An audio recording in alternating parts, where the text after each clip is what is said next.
He was fit. Next to this armour is Henry's armour as an older man. How different kettle of fish. You see how he changed over the years, especially from the side. Now the older armour, right, kids here.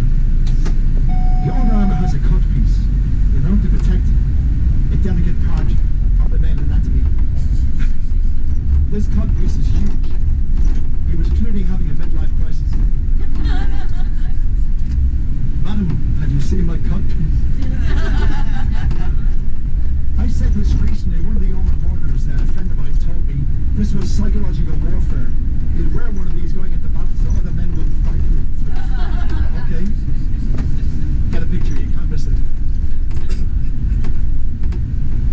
Now, you'll also, just after that, you're going to see carved wooden faces of monarchs. Doesn't mean much to us today. You'll recognise them. One of them is Henry VIII, and you'll know him before you even read the thing, because we see these people in photographs of paintings, old paintings. But this was a big attraction in the old days because people couldn't see them. Your average factory worker in London wouldn't see the monarch.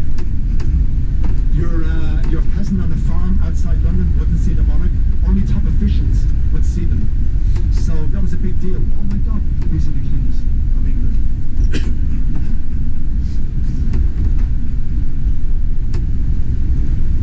The next floor up has a chapel. Beautifully preserved 11th century Norman chapel, St. John the Evangelist. Make sure you see that. There are other parts of the building, exhibitions of armour from around the world. On the right, this strange looking building is the Tourist Information Centre for the old city. If you're in this area looking for what can we do, what can we find out, hop in here.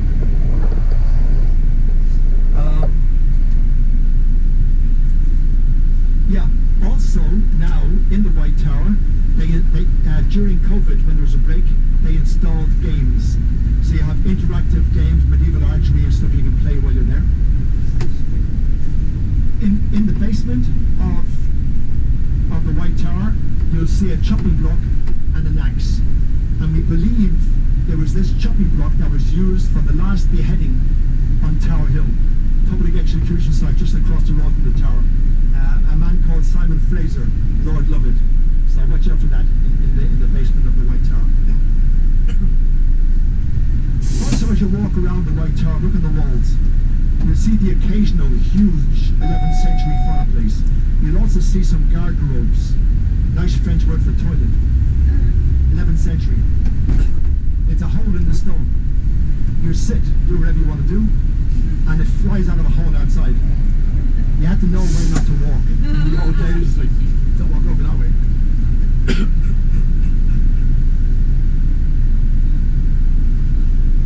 So when we stop in a few minutes, make sure you got all your stuff with you, because we're not getting back on the coach again. So we're going to get off, going to have a bite to eat, see the tower, catch the boat afterwards, and the tour will finish at London Eye. Now those of you who have booked the Eye, after the boat journey, stay with me. I'm going to bring you up. I've got the ticket, a group ticket. I'm going to get you in. That's where I'll say goodbye to you. Some of you are doing Harrods. Where are you? I'm looking at people, tea and Harrods. What we're going to do, when we get on the boat, I'm going to hand you over to my colleague, my friend Steve, with the other duster. And after the boat journey, he's going to get back on the red bus, the open top, and bring you to Harrods. If you haven't booked the Eye, and you want to go to see Harrods, he'll give you a lift on the red bus. If you haven't booked the Eye or Harrods, and you want to get back to where we started, Victoria, he'll be stopping at the train station just down the road from the coach station.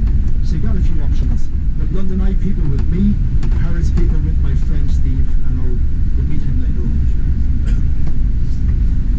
So we're going to be saying goodbye to Attentively in a few moments. Because if you're happy how he got us through this crazy city this morning, I want to leave a tip for 2T. Do feel free, because you won't see him again after this. I will, but you guys won't. Straight ahead. We are now coming into the oldest part of the oldest city in London. The old city of London, Londinium, founded by the Romans soon after they invaded in AD 43. Whenever they dig here, when they're building a new building and they dig, you always find something Roman. Lots of stuff here. And whatever they find, they display in the Museum of London, not too far from here. If it's substantial, they build a stone platform canopy over the archaeologist, because there's a rule now in the old city that before they rebuild something, before they dig, they allow the archaeologists in the Museum of London to dig a few holes and see what's underneath. And if it's substantial, they build a canopy and they carry on digging as the building builds around them. Coming up on the right is Cannon Street Rail Station, overground, underground. When they were digging that one out, they got a shock.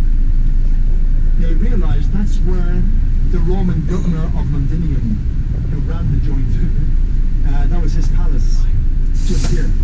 Nice place for a palace right on the river. So Cannon Street Station, Roman governor's palace.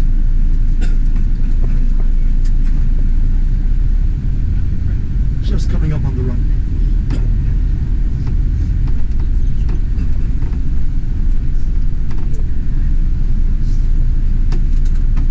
You're also going to see in a moment little streets. Now, little laneways, but in the old days these were full big proper streets. So these are part of the old city. When the city burned down, Sir Christopher Wren was given a task of building a new city. And he had a plan based on Paris. Tree-line boulevard radiating out from Central Point. But they couldn't do it until you wind them up. Look to the left.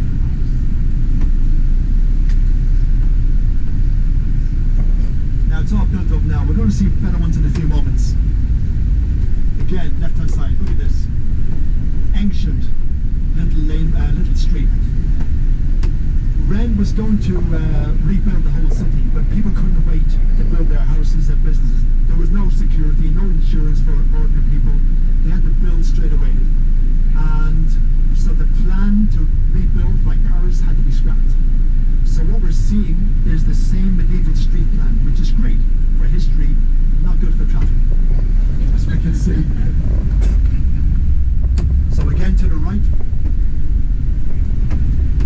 And these were proper streets in the old days.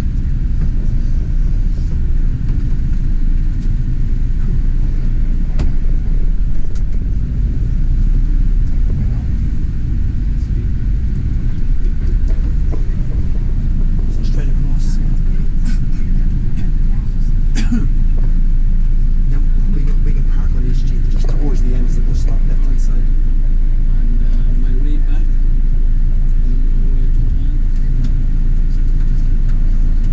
To come back, get back this way. Yes. Where we're going? Oh, you just put it on the second half.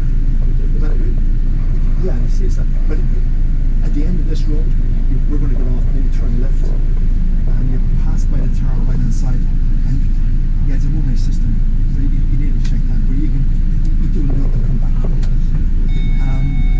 If it's busy, you don't go across Tower Bridge and travel south, it might be easier, but let's see what the sat nav says. You're going to get a quick look to the right in a moment of what's known as the monument. It's an obelisk, and it was built to remember the Great Fire of London. It's 202 feet tall, coming up in a moment, on the right, around the corner. 202 feet tall. That's the exact distance from the base of the monument down to the right to where the fire began just behind it. In Puddingley, see there's a golden top? The golden top represents a flaming urn. So if it fell over, it would tip its flaming embers onto where the fire began. So it's called the monument, and there's a tube station beneath. If you want to go and have a look at it, it's got a view on the platform. So we're going to be getting off in a moment just so you enter this street. As I said, make sure you got all your stuff with you.